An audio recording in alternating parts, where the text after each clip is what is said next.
Do you like my new house? I hope you do. Anyway, so doing a quick clip. You know what? I need to stop saying that. Or actually, maybe I should continue to say that. Quick clip and actually see how quick it really will be. So I am talking this time about a blog post that will be coming up discussing the pop culture of today. And, you know, to be honest with you, I really don't have a whole lot of positive things to say about the pop culture of today. I mean, I really think that, how do I frame this? I think a lot of it is subpar. I mentioned more names and show images in the blog post, and I'm going to include that in this clip, the link to that. I just want to say that being a Gen Xer, being from back in the day, meaning the 70s and 80s for me. So I was growing up in the 70s and 80s. Child in the 70s, a teenager in the 80s, went to college in the 80s. And so I have seen pop culture evolve, grow, expand, and I have certainly been a huge part of it, especially the television shows and the music, particularly I think probably the music, the movies, and the little gadgets and the little things. What I remember from our pop culture as a Gen Xer from the 70s and 80s, fashion, which I know like the 70s fashion, are you kidding me? You know, with the 70s hair, the Farrah cut, the Farrah poster, Charlie's Angels, other TV shows, you know, Give Me a Break, from the 80s, the detective shows, Kojak, my gosh, I'm drawing a blank because there's so many. Mannix, I did say Charlie's Angels, Love Boat, Fantasy Island. The list can go on and on and on.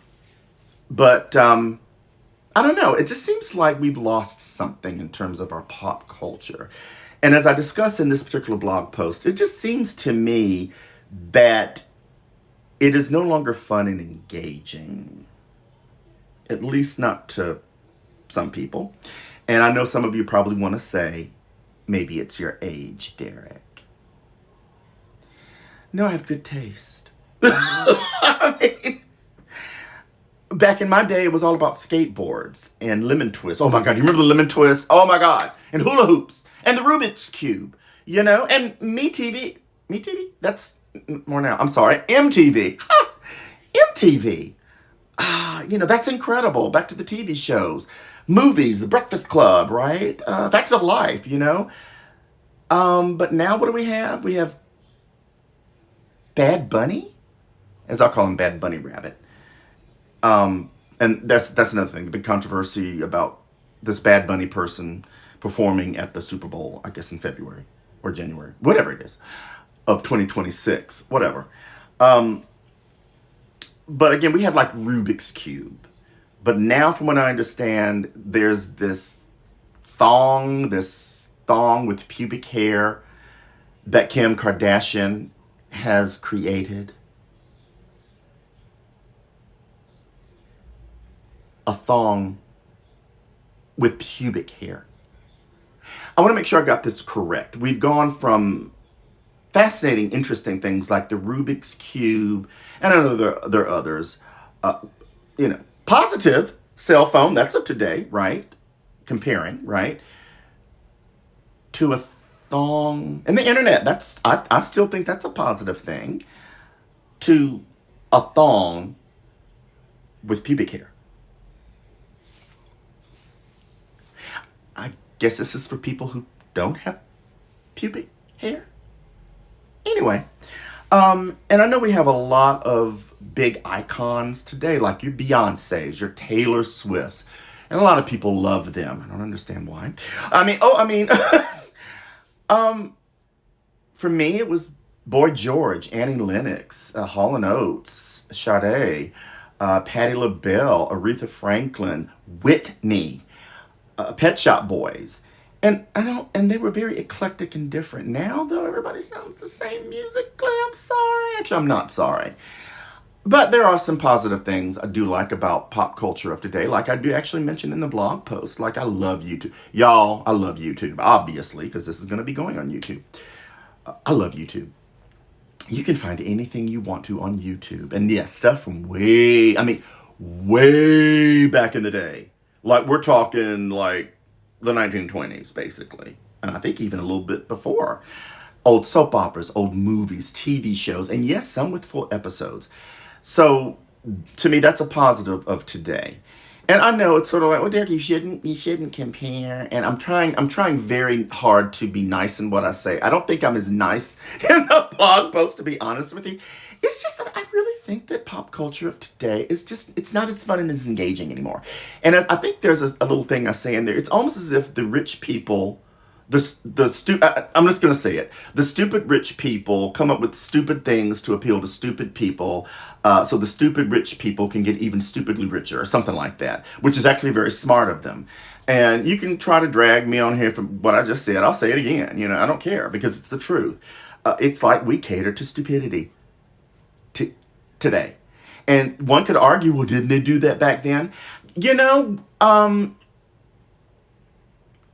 No, I don't think so, because the things that they created. Now, I'm not saying everything back then was smart, edgy, whatever. Um, there were some things that to me were a little scary, like the Cabbage Patch Dolls, honestly, and the was it Teletubbies? Ooh, a little scary. but but no, but things to me back then were engaging, and even as an adult, they were engaging and they were fun, and it just kind of took you out of your everyday life.